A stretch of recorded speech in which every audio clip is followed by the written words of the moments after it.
Un momento prego, la chiamano per una collettiva. Bleiben Sie bitte am Apparat, Sie werden für ein Konferenzgespräch verlangt. Un instant, s'il vous plaît, on vous demande pour une conversation conférence. Un moment. Pronto? Ciao Poppy! Adesso vi passo Chiara! We're going on a tour around the world. It'll take a bit of time because the world's quite big. È una conferenza telefonica. It's a conference call where I give a strong spiritual thought that we can live together. When we call the zones and they answer, hello, how are you? So it's the life of a family. It's wonderful. Its aim is to help us go on a holy journey, a journey towards holiness.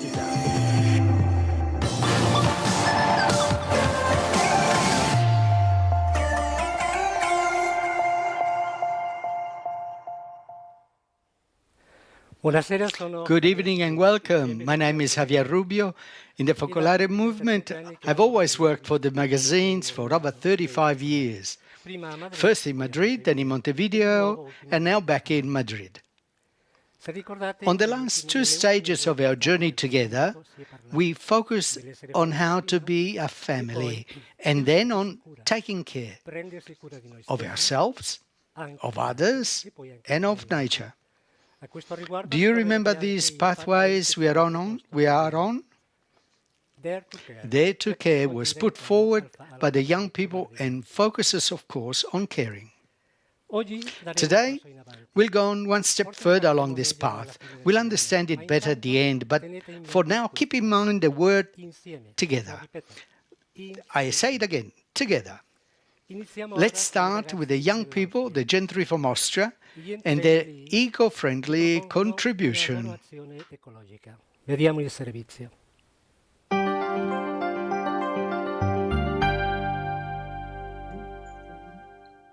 Hallo! Grüß euch, wir sind die Familie Thüringer. Hello, we are the Puringer family from Mittelfriendly, Austria. We gentry from Austria wanted to do something about climate change. In our area, a type of beetle, bark beetle, has destroyed a lot of forests. We decided to help with reforestation. In November, some gentry, along with our friends and neighbors, planted 2,315 trees together with the farmers in the village. We had a lot of fun. We will now see a part of the video recorded during this work. The full video will be shown during the next Gen 3 event entitled Ombre Mundo. Bei dem Ombre Mundo Treffen der Gen 3 Ende Februar.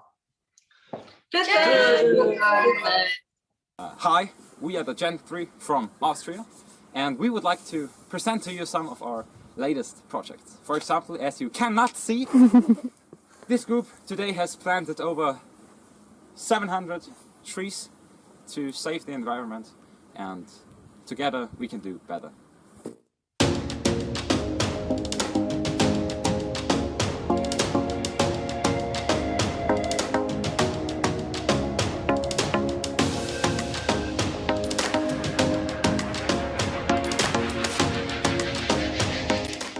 We spent on this tree project.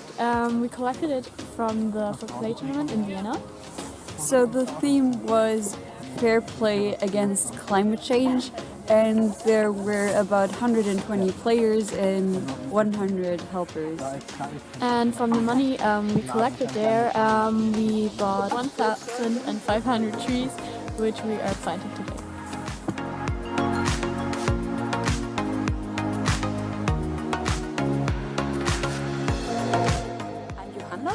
I am from this area, and I saw that here many people who own forests have problems with a little insect. Trees fall down and the weather is dry and the persons need help. And so I thought there are so many people who want to do something against climate change, and I thought let's come together and plant trees.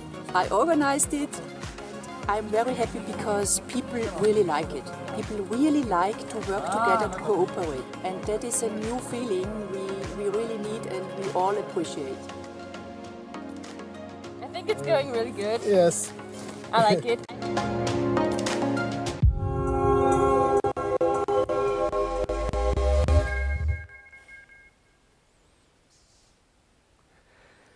Grazie mille, ragazzi. Thank you. Well done, guys. I wish I could go back to the kind of age of this. The video they showed is the contribution to the next Hombre Mundo event, which will be on from the 25th to the 27th of February, all online. Now, when we think about migrants, we usually think of the borders of Europe or North America. But there are other frontiers that don't feature in the news. We are heading for the island of Santo Domingo, which is shared by two countries. We link up with the Focolare community there.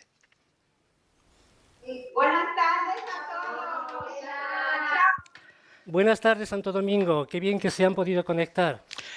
Good evening.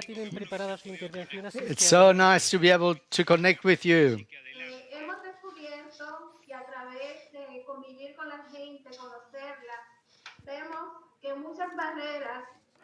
We've discovered that by living together with people and getting to know them, many barriers and prejudices fall away, and being together, unity is possible.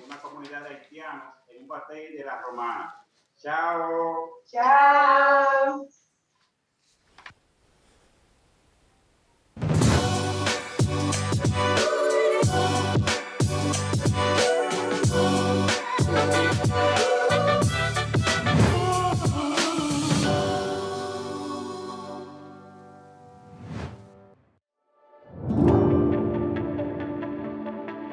Haiti and the Dominican Republic are on the same island, but the border divides two very different countries. Haiti is the poorest country in the Western Hemisphere. Every year, thousands of migrants cross this border in search of a better future, creating tensions between the two nations. There is significant discrimination against Haitians living in the Dominican Republic. There are an estimated 2 million Haitians in the Dominican Republic. Modesto Herrera and Sandra Benitez belong to the Focolare community in La Romana in the Dominican Republic.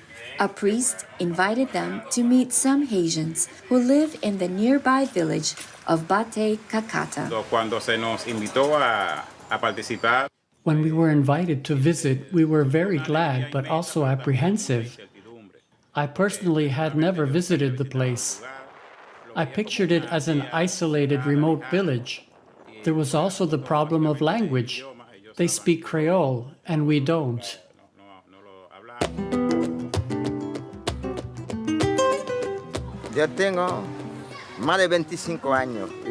I've been living here in the Bate for more than 25 years. My job is to grow and cut sugarcane. None of the members of the Focolare movement who came here can speak Creole, but they never leave us, because even though we speak Creole, they are always here, helping us, giving us strength, teaching us how to love.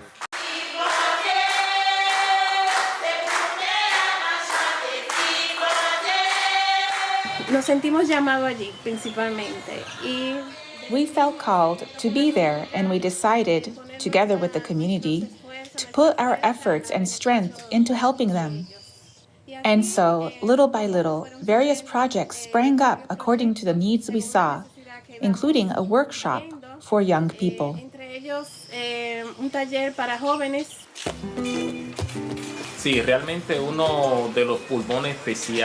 One of the most developed employment sectors of the city of Romana is textiles. Therefore, thinking of an activity for young people, we had the idea of having them make wallets, cleaning cloths, bags, or backpacks to be painted and sold in the tourist areas.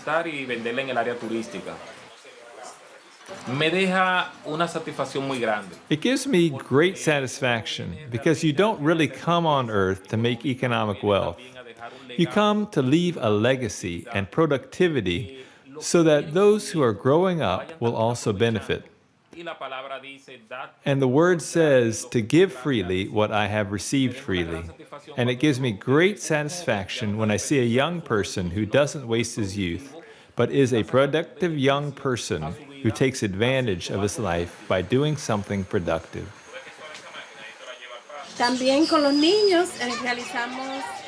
We also do activities with children. Many of them are from Haiti, undocumented, and they don't know the language. Some of them have learning difficulties, and so, with a psychologist, we have created a project suitable for them that can help them. We've been working for a little over a year on this project, and I've seen many changes, both in the cognitive and behavioral learning of the children.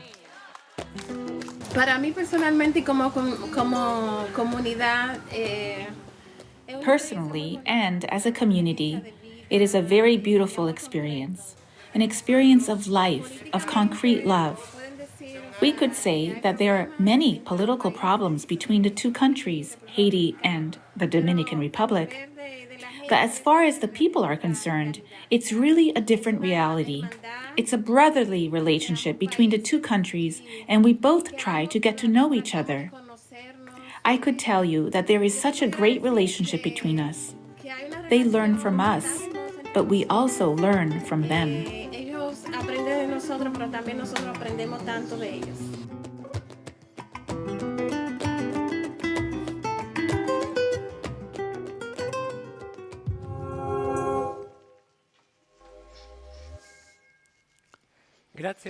Thank you so much. Please greet everyone in the community from us. So, from Slovenia and then from Belgium, we received two very beautiful witnesses, very different among themselves. Let's go and visit Bastian and Petra, and they will present to us their 7 young children.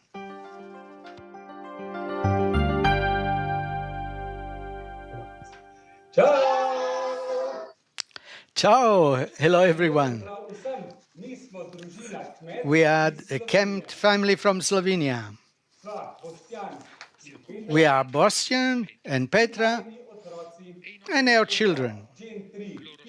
Gen 3, Pia, Dominica and Veronica. Gen 4, Philip, Martin and Clara. The little one is Gen 5, Anna. Enjoy. Ciao.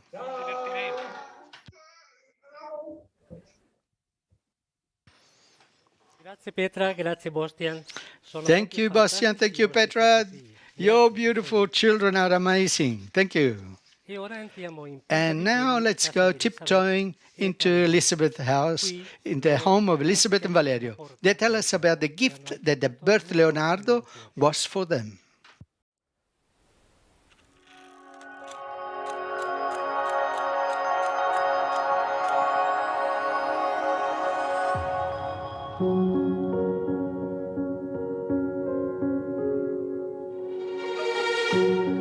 Leonardo ha 6 anni, è un bambino pieno di gioia. Leonardo is 6 years old. He's a joyful, very happy child. Leonardo also has Down syndrome. Looking back 6 years on, why did we ask so many questions 6 years ago? But it's true that when we realized there was a problem, it was a very emotional time for us.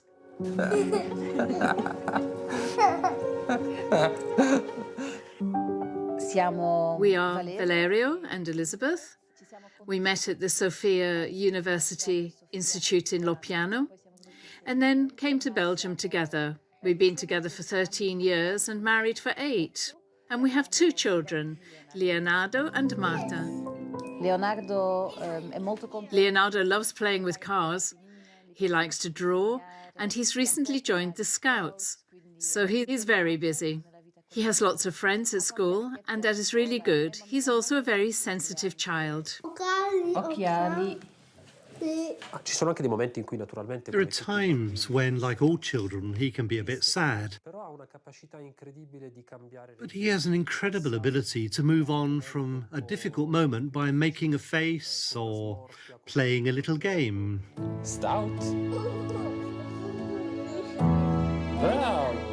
Quando abbiamo scoperto di aspettare un bambino, abbiamo chiaramente, come tutti i genitori... When we found out we were expecting a baby, we experienced great joy and excitement and spent the first weeks of the pregnancy sharing this joy with each other. We told each other from the start not to have too many expectations. We wanted to be cool parents. We didn't want this baby boy or girl to be our project. Poi a 3 mesi ci siamo... At the 3-month checkup with the gynecologist, the ultrasound scan revealed that there was a problem. E lì ci siamo accorti subito che c'era un problema. Questa notizia, questa possibilità... This news, the possibility of a difficulty, of a problem, clearly changed all our plans. After some tests, which went a little differently from what we expected, I remember I was walking along, but I didn't feel that I was putting my feet on the ground. It felt literally like I was sinking. That was the beginning of some very tough weeks with so many thoughts. Le domande che avevamo e che nascevano anche dal confronto. And the questions we had also came from the context in which we live. We live in Belgium, where 95% of pregnancies like ours are terminated. We felt the weight of social pressure around us and on us.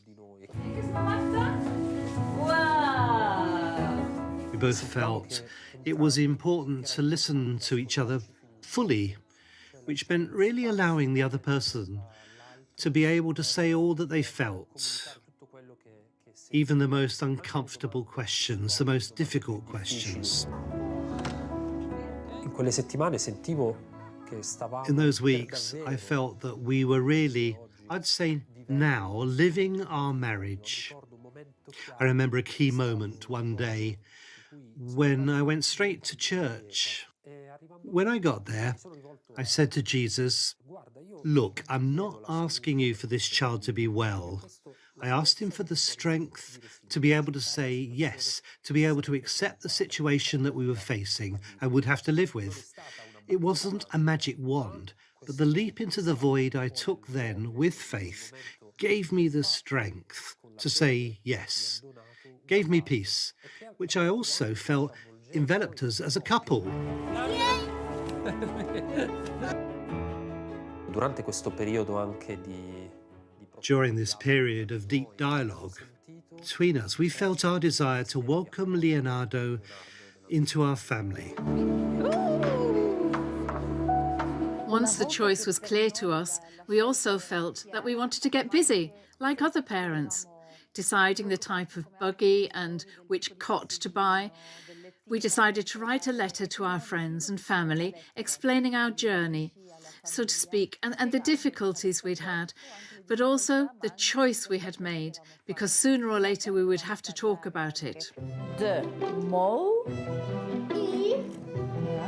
Worm. Ormai lui è in una classe di terza scuola dell'infanzia. He's now in his 3rd year at nursery school. So he's in a class with children that he's known for 3 years, and these children really know him well. Leonardo can talk, he says short phrases, but he isn't yet able to communicate in the way most children of his age do. And sometimes his pronunciation is not very clear. But it's great to see how the other children help the teachers to understand. And they say, no, miss, Leonardo didn't say that. Leonardo said this other thing.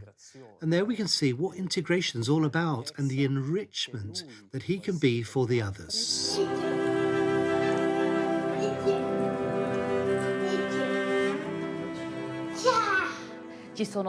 There are yet more discussions to have, both at school and with the therapists who support him.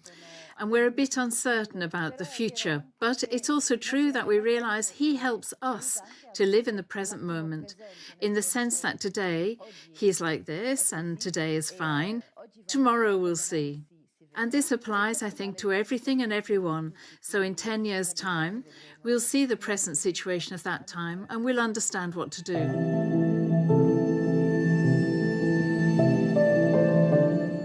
I think the road we've travelled so far has changed the way we see people who are experiencing the same thing or who are faced with similar or different questions, including ethical questions.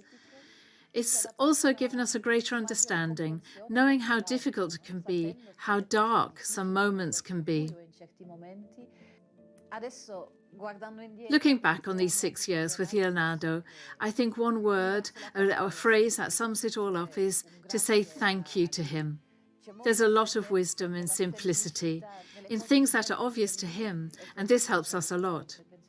I think he is truly a great gift for us, for Marta and for those who meet us.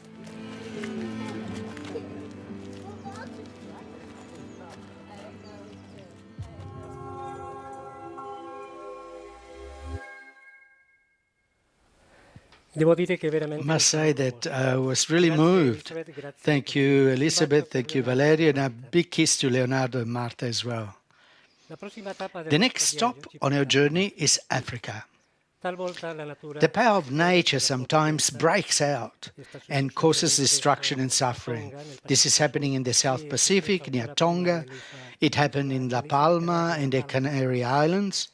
And even before that, in May 2021, a volcano erupted near the densely populated city of Goma in Congo. There, the young people of the music group Gen Fuoco launched a message of solidarity, which they will now share with us.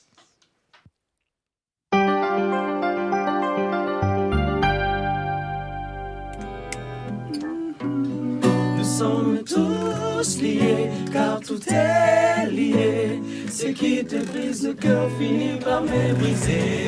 Alors restons soudés et solidaires. Ne bandeli, zamba ke la biso, na elilingi na ye. Ne bandeli.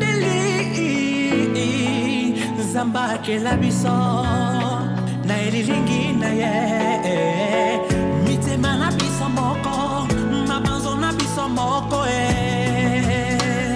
tozali bana ya tata moko pona nini bokabwani pona nini kobomana sepelisi motema ya nzambete. Après l'éruption volcanique. After the volcano erupted, the population dispersed. Some went to Rwanda, others went to Bakuvo or Sake just to survive. We realized that all of us from the band had stayed in Goma, here in the Focolare Movement Center.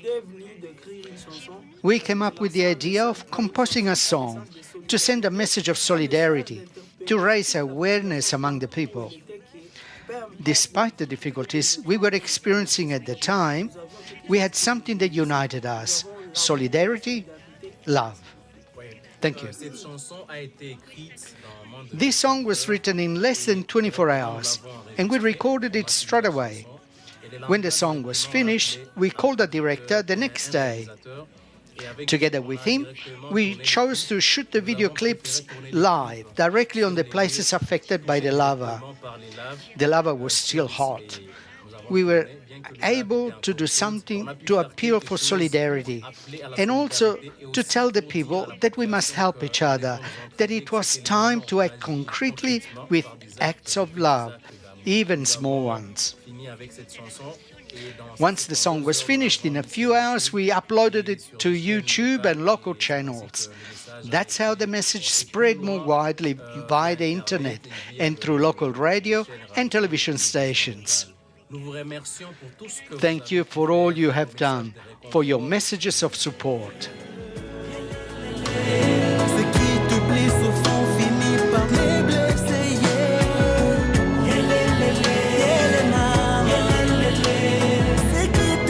le cœur finit par me briser.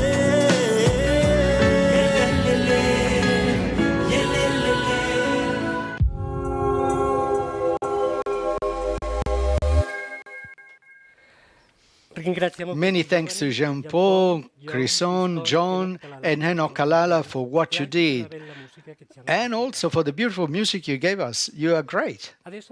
Now we come to Italy.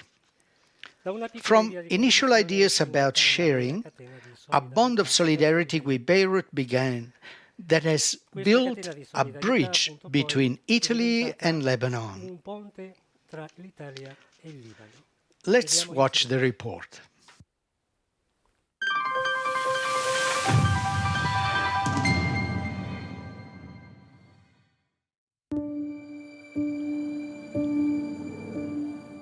On August 4th, 2020, an explosion in the port of Beirut caused destruction and death,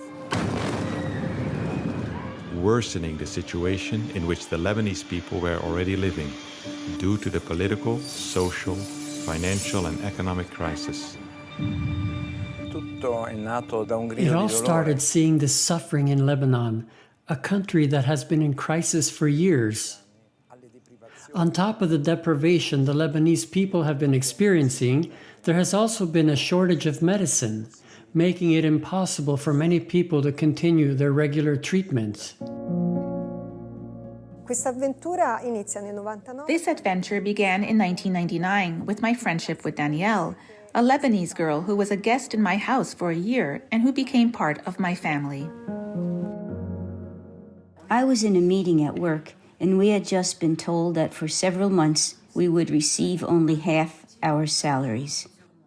One of my colleagues stood up and said, "My parents are both sick. Do I really have to choose who to buy medicine for and who to let die?" At the end of the meeting, I went to him and I said, "We will solve this problem. We will try to find medicines for both of them." I still didn't know how I was going to keep this promise. But when I got home, I saw a message from Elizabeth, once again asking me how she could help. I told her it would be wonderful if we could find ways of getting medicines to those who needed them.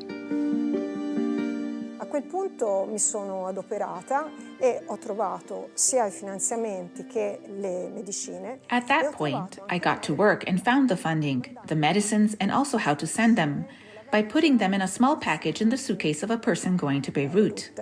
Da quel momento la rete piano piano si è allargata. From then on, the network slowly expanded thanks to the people we knew both in Lebanon and in Italy.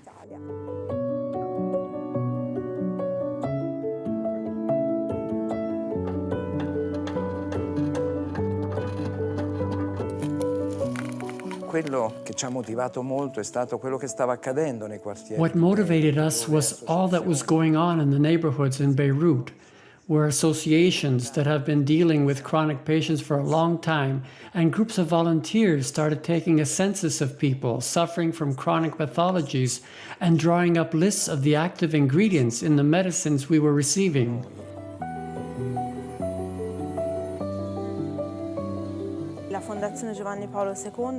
The John Paul II Foundation was set up in 2007, and its mission was to help the people of the Holy Land. After working first in Palestine and Israel, Lebanon became a second destination for aid.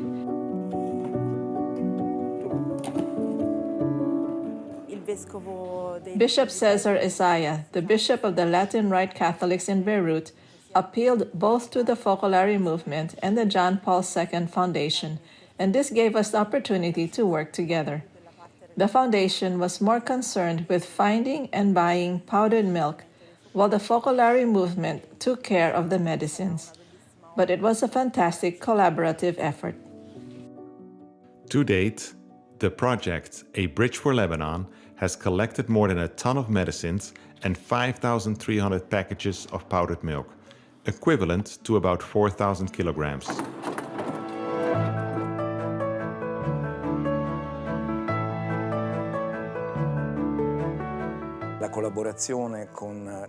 Working together with the foundation made it possible for us to contact the government authorities, and the ministry responded positively. wanting to know what we were doing and why. They authorized us to use the flights of the United Nations Interim Force in Lebanon. There too, the cooperation between the Lebanese Red Cross and a pharmaceutical company is making it possible to keep going with this relief action. I repeat that it is a very targeted aid because it responds to the need of treatment continuity.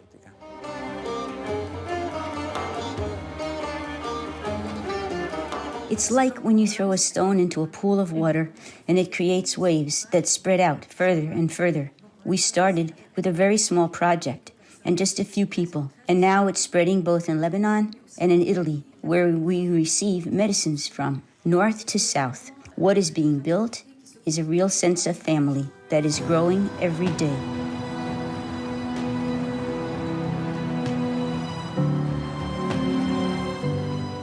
Siamo davvero una stessa famiglia.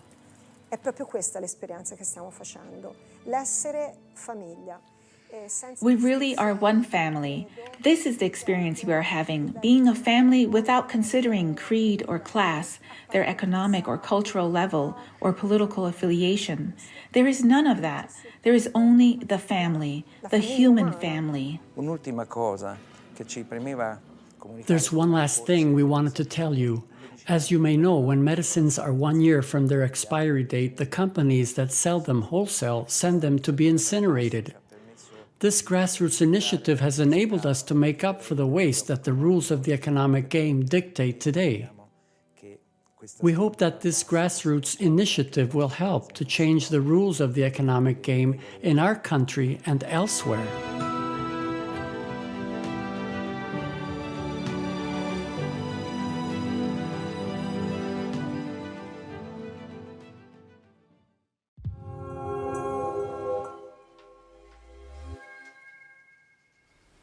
Thank you, Luigi, Elisabetta, Daniele, Chiara. Great things to be done by doing them together. Earlier, we said that the key to this link-up is the word together. Now, let's take a break for a time of dialogue with Loli Garcia. She's part of the international group of experts that the movement has made available to get us along the synodal path that the Church has asked us to follow. A few days ago, I asked her to explain some aspects of this pathway. Let's hear what she has to say.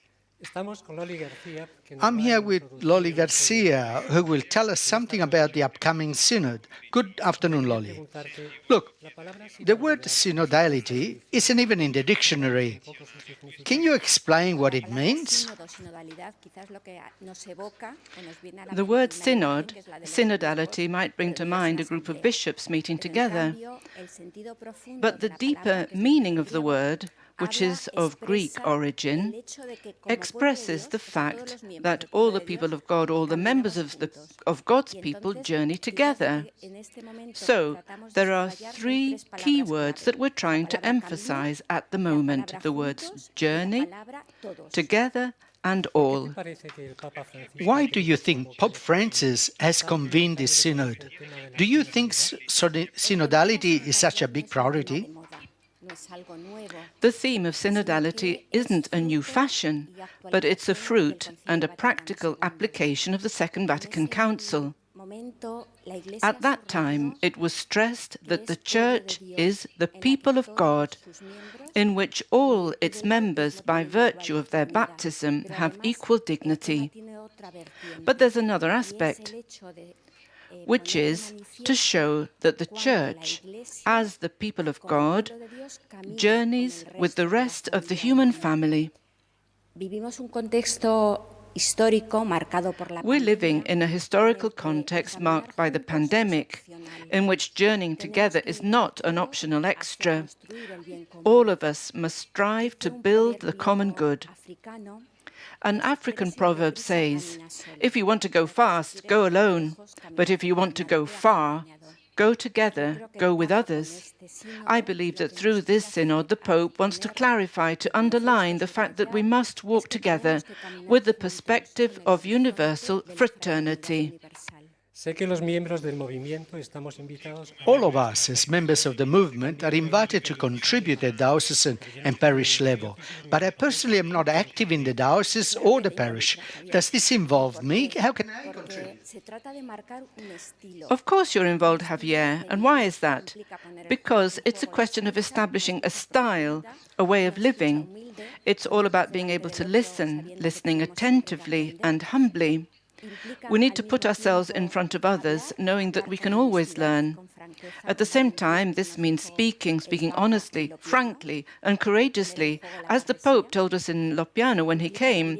By being frank and open, we feel co-responsible for the community that we're part of and open to what is new, that we know how to listen and are engaged in processes of community discernment. So yes, it does involve us. It involves us all. The charism of unity, therefore, also contributes to synodality. How does this translate into everyday life? Our charism is expressed in a collective spirituality. This link-up itself is an example of synodality, because here we help each other to make the holy journey, the journey of life. Furthermore, Chiara often used expressions such as walking rope together. So our charism is one in which there is synodality, and it's a charism that helps to enable synodality. This reminds me that in the movement there are people of other Christian denominations, other religions, and people with non-religious beliefs. Does this life, which shows how we want to live as one, already contribute to synodality? It is clearly a great contribution to the synodal process. And it's good, too, that we ask ourselves about the quality of our journey together. That's why it is important to have this process of reflection together. I believe that the experiences we often have in our communities, our meetings or congresses, the experience we had, for example, during the General Assembly last year, these are events in which the participants were from different churches, different religions, and people of other beliefs. These are times when we experience a very deep fellowship. Being able to give this kind of experience to the Church is a great gift that we can give.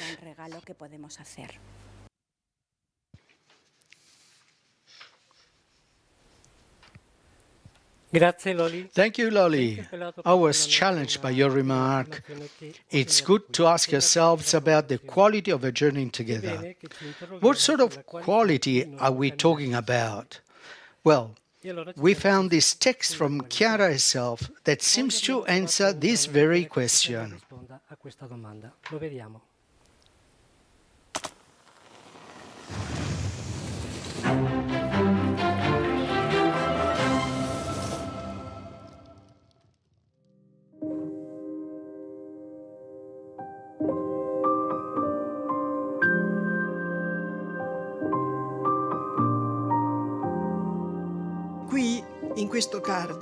This cornerstone, which is typically ours, implies something more than is usually required of the more individual spiritualities, at least as they have developed.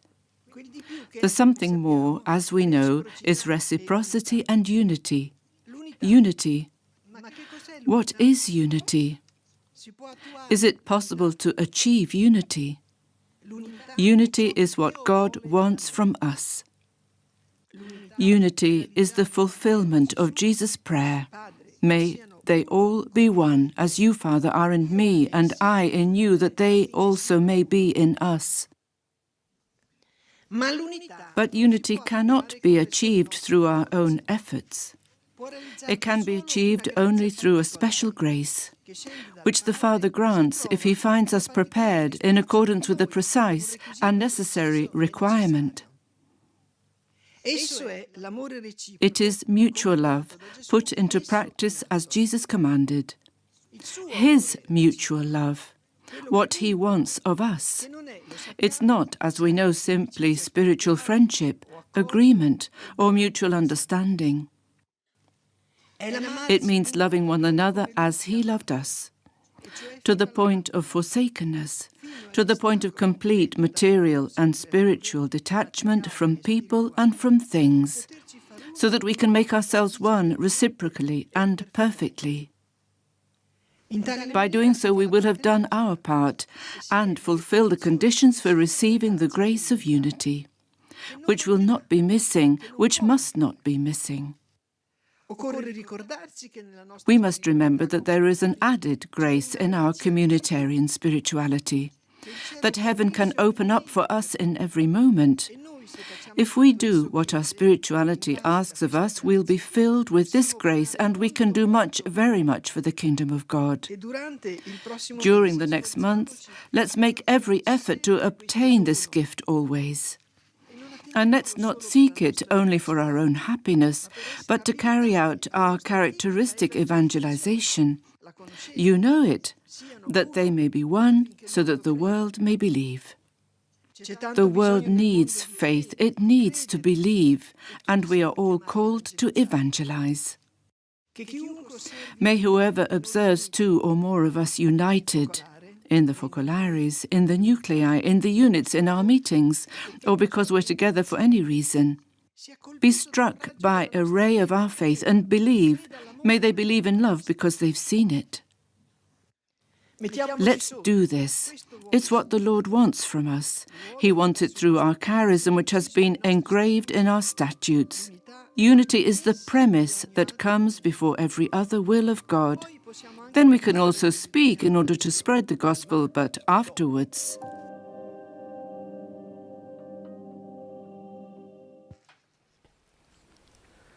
Insieme siamo in cammino. Together we are on the journey. We haven't reached that, but we're helping each other. Let's set out to live unity, is what Chiara has just said. Now I would like to welcome Margaret. Margaret, how are you living this? Would you like to tell us something? How am I living unity? First of all, Chiara said that unity is a grace. So I make the effort day by day to put mutual love that we have just heard about into practice, that Jesus asks of us. So during my days at work, I ask for this grace every day, first of all, because only He can give us this grace.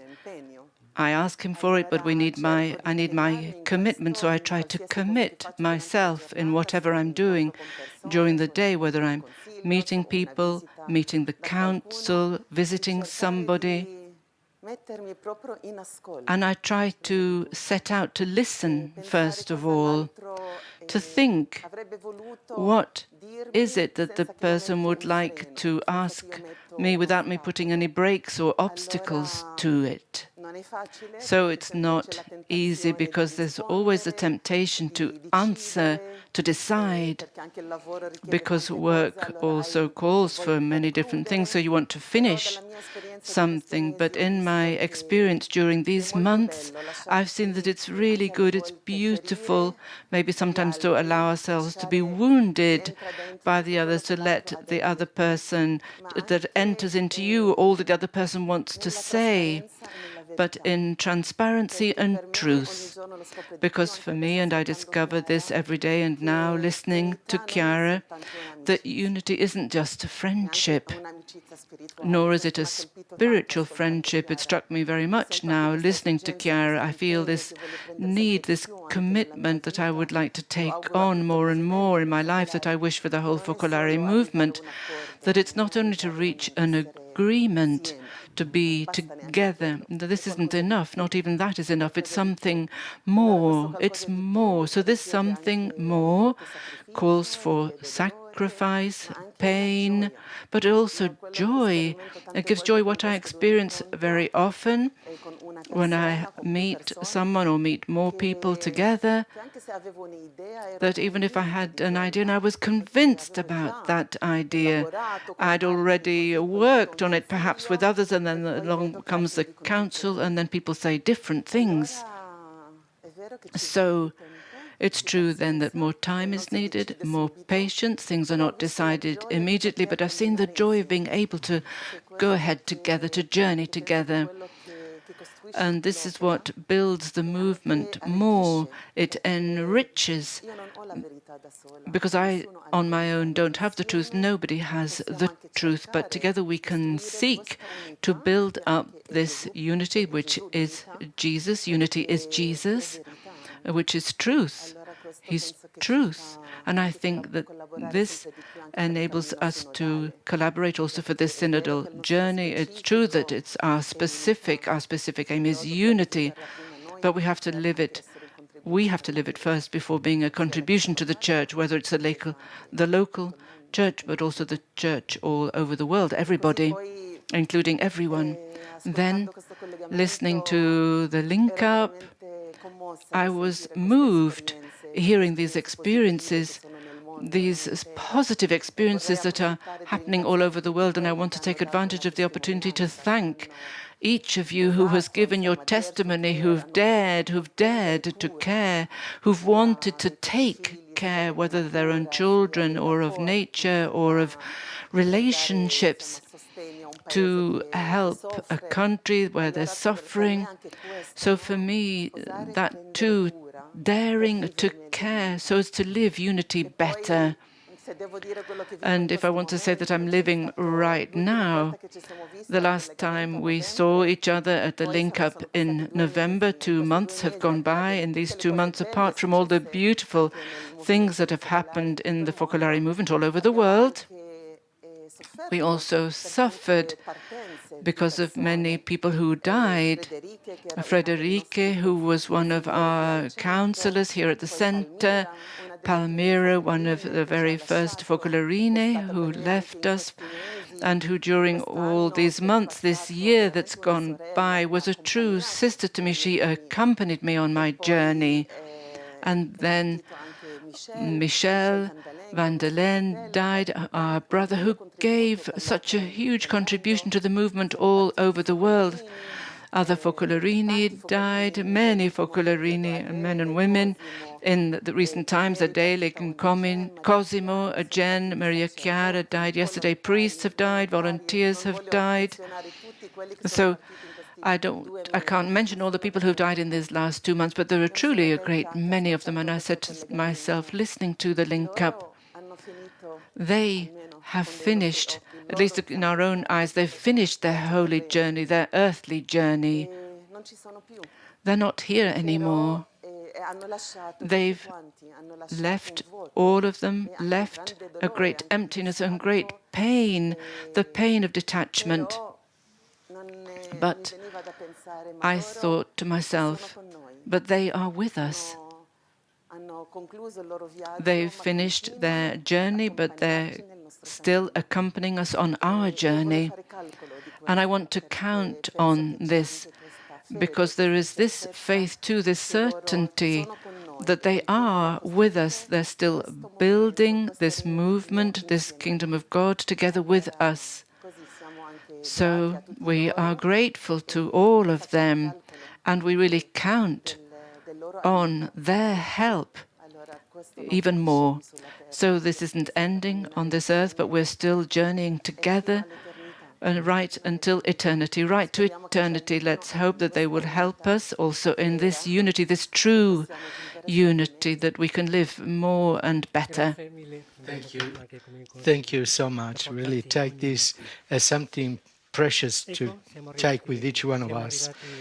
Right, now we've reached the end of the link-up. You can see this link-up again or the individual reports on our YouTube channel. Don't forget to click on subscribe or on the bell so you can be kept up to date with news.